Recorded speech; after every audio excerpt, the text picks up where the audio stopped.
Hoy ponemos el foco en la curiosa relación entre J.P. Morgan, la creación de la Reserva Federal y el hundimiento del Titanic.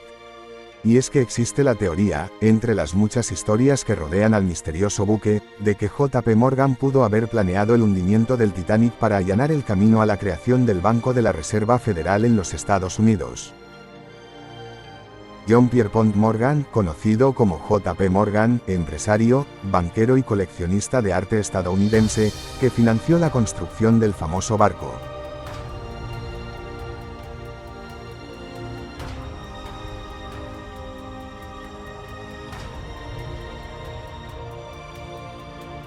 Sus principales rivales era Cunard Steamship Company, que unos años antes, entre 1906 y 1907 había construido los buques de pasajeros más grandes del mundo, el Lusitania y el Mauretania.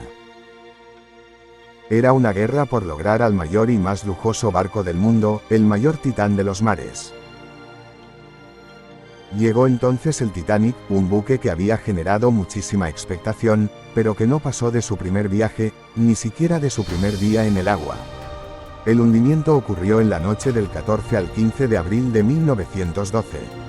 Un suceso conmocionó al mundo. El barco que no se podía hundir se había ido al fondo del océano, apenas 3 horas después de salir del puerto, durante su viaje inaugural, con muchas personalidades de la época en él.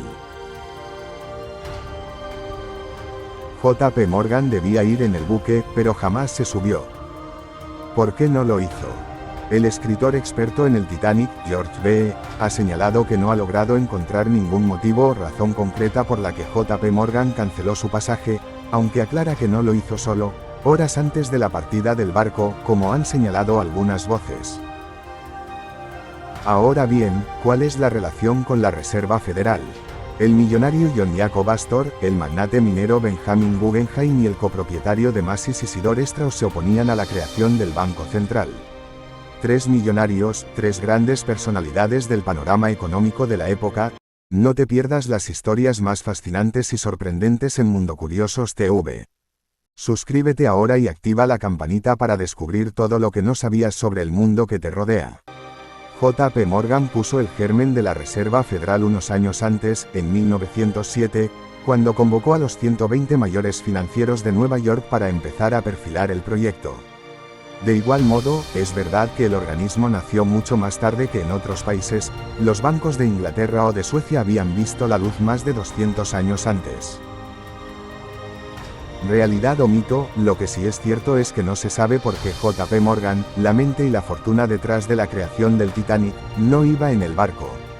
Y solo un año después del hundimiento, en diciembre de 1913, logró su objetivo y nació el sistema de la Reserva Federal.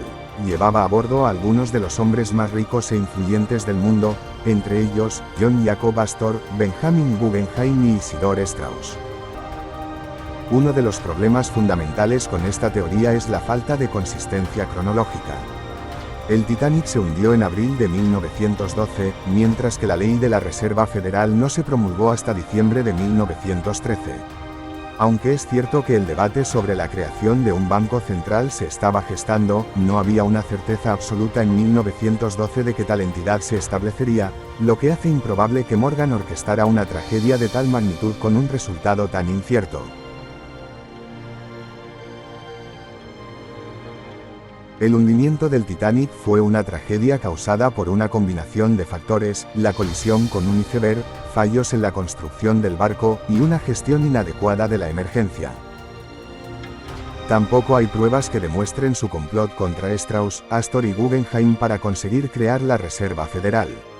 Es más, no solo no hay registros de la supuesta oposición de Astor y Guggenheim a la fundación del Banco Central, como recalcó B. A. Reuters, sino que el propio Straus se mostró a favor de la Fed, como recogen 2 artículos de The New York Times de 1911.